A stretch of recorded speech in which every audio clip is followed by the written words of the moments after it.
Hey, this is Sandra from SandraJames.tv, and I wanted to share something a little bit different with you today.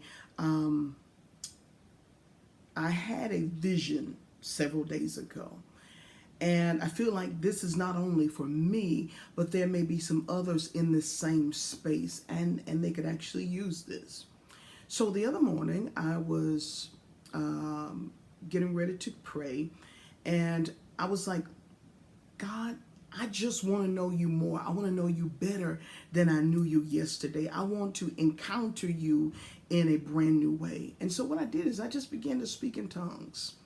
And I would say about 15 minutes into this tongues, I was taken into a vision. And I was standing on the edge of a huge pit, and it was full of mud, thick mud. And I was sort of like I was overseeing a project of some kind. And I saw people being hoisted out of this pit with a crane. So with the crane would just hoist the person that was covered completely in this mud. It would hoist the person up and put them on the side of the pit in the grass. And the mud was so thick that you couldn't even tell the gender of the person because it was just that thick, and it covered the person from head to toe.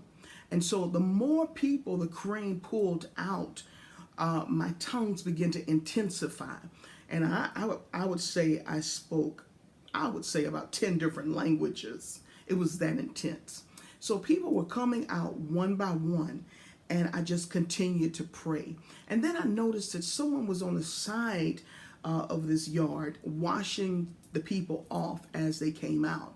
And as the mud was being washed off, the people would get into this white van. And so I just kept praying. And it seems like the pit was it was returning to, I would say, normal levels, because the people were coming out because it was really full before. So I asked the Lord, what is the meaning of this?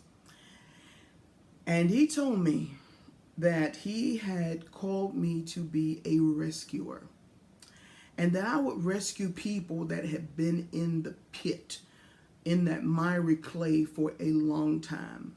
And some people would even return to the pit after being rescued. And some people would even fight me to stay in that pit.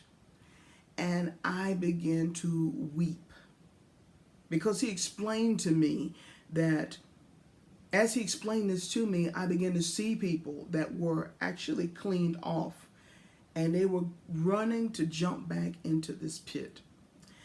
And I saw people even pulling others with them back into that pit.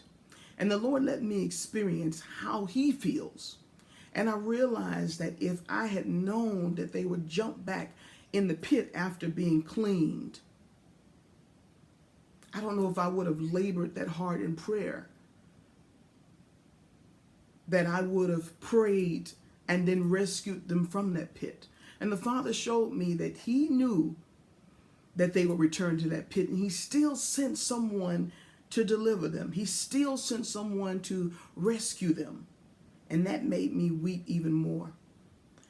And I wept with a deep, deep sorrow, because I don't feel like I have that kind of love needed for that kind of job. And I want that kind of love, but I don't feel like I have that kind of love, not even close to it. I want to understand that kind of love, but I don't. And even as I speak about it, I feel something happening here. So I know God is doing something different.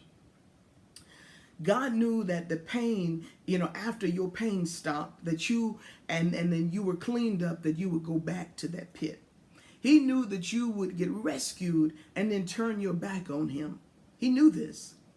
He knew that you would blame him for a parent or a loved one dying, and that you would turn your back on him. He knew you would get out of jail and forget that you knew God. He understood that even though you had been saved for a long time, that you would turn your back.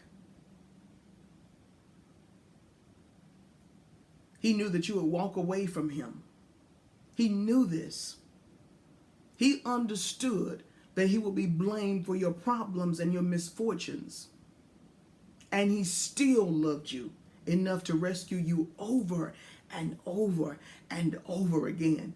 He knew you would choose that man or that woman over him. And he knew that you would give up your inheritance for a morsel of bread that the world could offer you because it looked better. He knew you would choose drugs over him. And he still loved you. He knew all of this, and he kept sending someone to rescue you. He knows the very fabric of your being, what you're made of, what you're thinking, what you're going to be thinking. May we as Christians begin to understand that agape kind of love that is beyond our comprehension, the love that is beyond anything that we could ever imagine.